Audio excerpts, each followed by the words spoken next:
Hello everyone, happy Monday. Alyssa Labrecque, nutritionist and gut expert. I'm coming back to you today with another topic.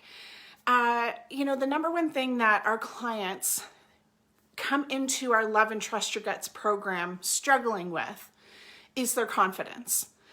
And specifically confidence in their body, confidence of whether they can actually heal, confidence of if they're on the right track.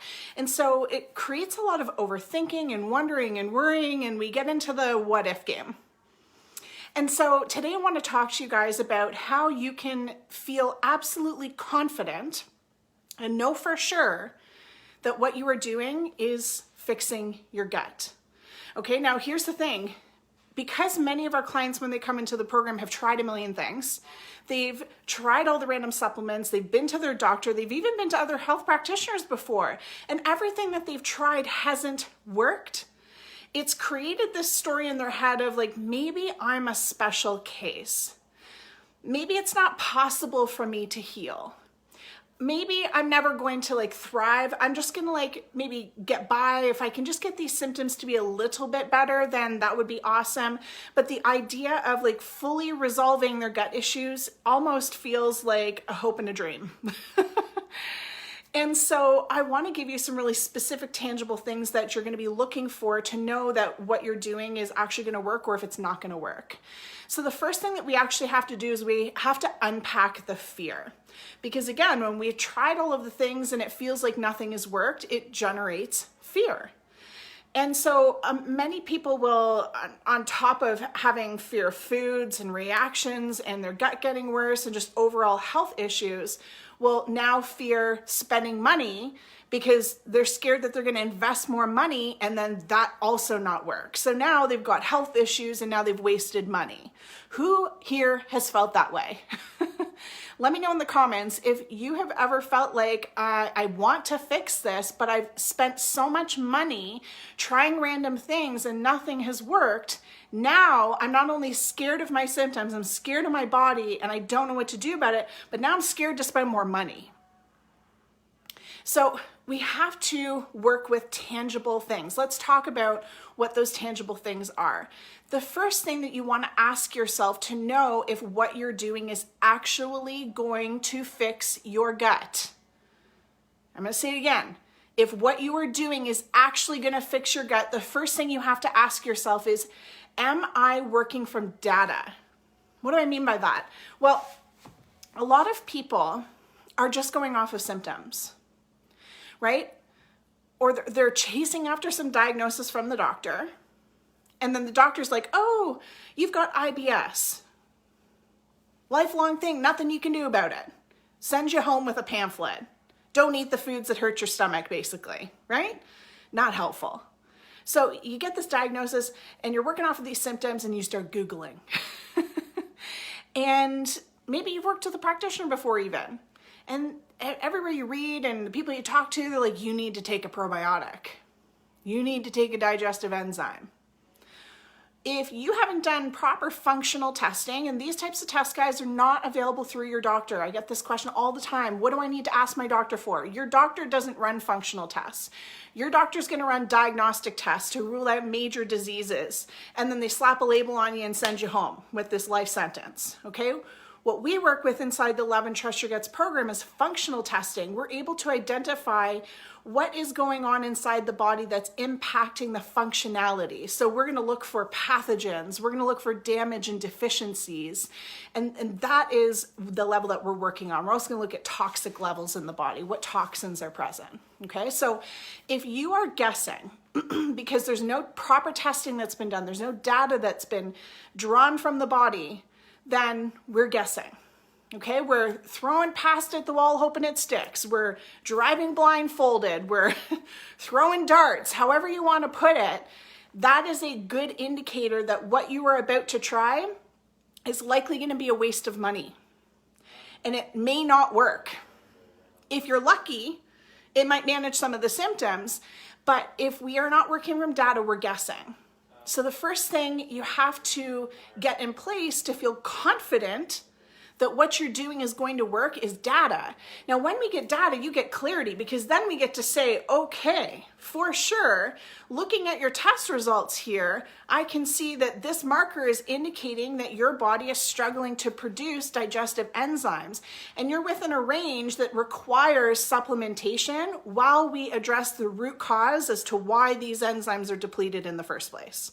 Or, I'll tell you this, most of our clients fall into this category. You don't need a digestive enzyme. Digestive enzymes are actually not the thing you need at all. So this is why data becomes so important, okay? The second thing is I want you to be asking yourself, are you working from a root cause level? And what the hell does that mean? How do I know what root causes are? There's a really easy way that you can navigate this. And this stands true if you're working with practitioners or have worked with practitioners before, or even your doctor, or you are navigating yourself, okay? But you need to be asking, are you addressing the reason why? That's what root cause is, the reason why. Okay, so let me give you an example. I see this often. Let's just say, for argument's sake, you have low iron. And so Google, your practitioner, whoever, someone on the World Wide Web tells you that you need to start taking iron. Even your doctor, they're like, oh, we better start supplementing you on that constipating iron. For those that have been taking iron, you know exactly what I'm talking about. Okay, so that we have to ask the question, why? Well, why am I taking this iron? Why is my iron low?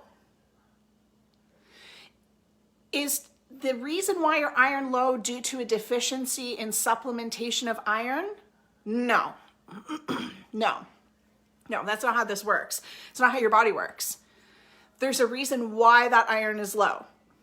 If we're just taking iron and supplementing iron, patchwork, okay? We're symptom managing, and this is a sign that what you are about to do is either going to be a waste of money, and it is not going to fix your gut. Okay, so we have to ask why. Well, why does iron actually become low in the body? Well, we have different infections that will actually eat up our iron. Another reason why iron becomes low is low stomach acid. We need acid in the stomach to absorb that iron. But even that isn't the root reason why. Because why is that stomach acid low? Well, it goes back to, again, those infections that are suppressing acid production so that they can eat your nutrients. You see the difference here, guys?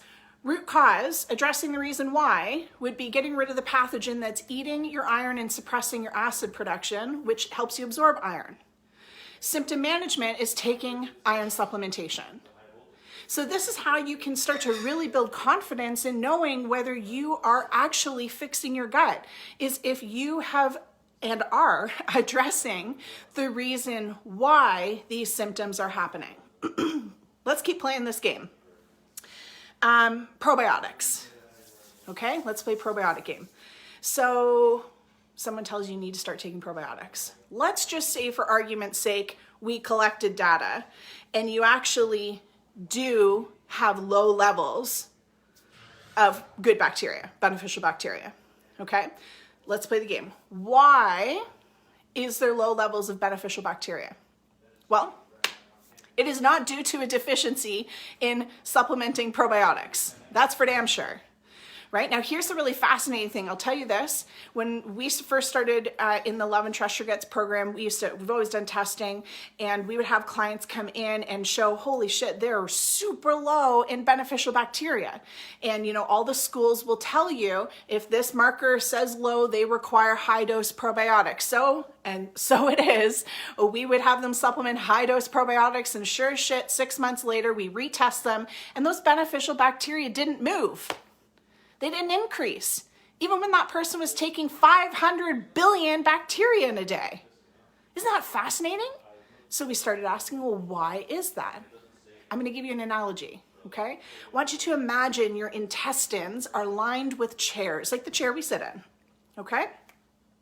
Kind of like musical chairs. If all of those chairs are occupied by bad bacteria, pathogens, stealth infections, you can take a probiotic, but what's going to happen is when they go into the digestive tract, there's literally nowhere for them to sit down, latch on, and repopulate. the bacterial imbalance of bad bacteria outweighing the good bacteria trumps any sort of probiotic supplementation you could ever take, which is why probiotics don't work, I'll say. Because there's a pecking order to fixing your... Getting a phone call here. There's a reason why your beneficial bacteria may be low. And it always goes back to stealth infections getting in the way. Okay, so this is, again, guys, a marker. How do you build confidence in knowing, have we asked why until we can't ask it anymore? Okay, so data and why. Those are the two things that are going to be your driving factor. So I want you guys to do this, okay? I want you to go check out your pantry, because I know you have a graveyard of supplements hanging out in your kitchen, in your pantry, in your bathroom, somewhere. I know you've collected a few things over the years trying to fix this gut of yours, okay? So I want you to hop into the kitchen or wherever you hide your stash, and I want you to go through each of the supplements you have in your cabinet. And I want you to ask yourself, is this supplement addressing the reason why? If I'm taking this vitamin C, if my body needs this vitamin C or whatever you've got in your bottle, why would my body need that? Is taking that supplement going to fix the reason why? Yes or no? If the answer is no, you're probably good to donate that to the garbage bin. Okay? This, guys, is why so many people are burnt out when fixing their gut. It's why so many people are scared to move forward and getting to the root of what's actually going on. And you know, the dangerous part of operating from this place of guessing, of not testing, of symptom managing, is that eventually you start to have these conversations in your head about how you can cope with living with your symptoms the rest of your life. I know you've had that conversation. Like, maybe this is just the way my life is going to be. Maybe I'm just going to feel this way forevermore.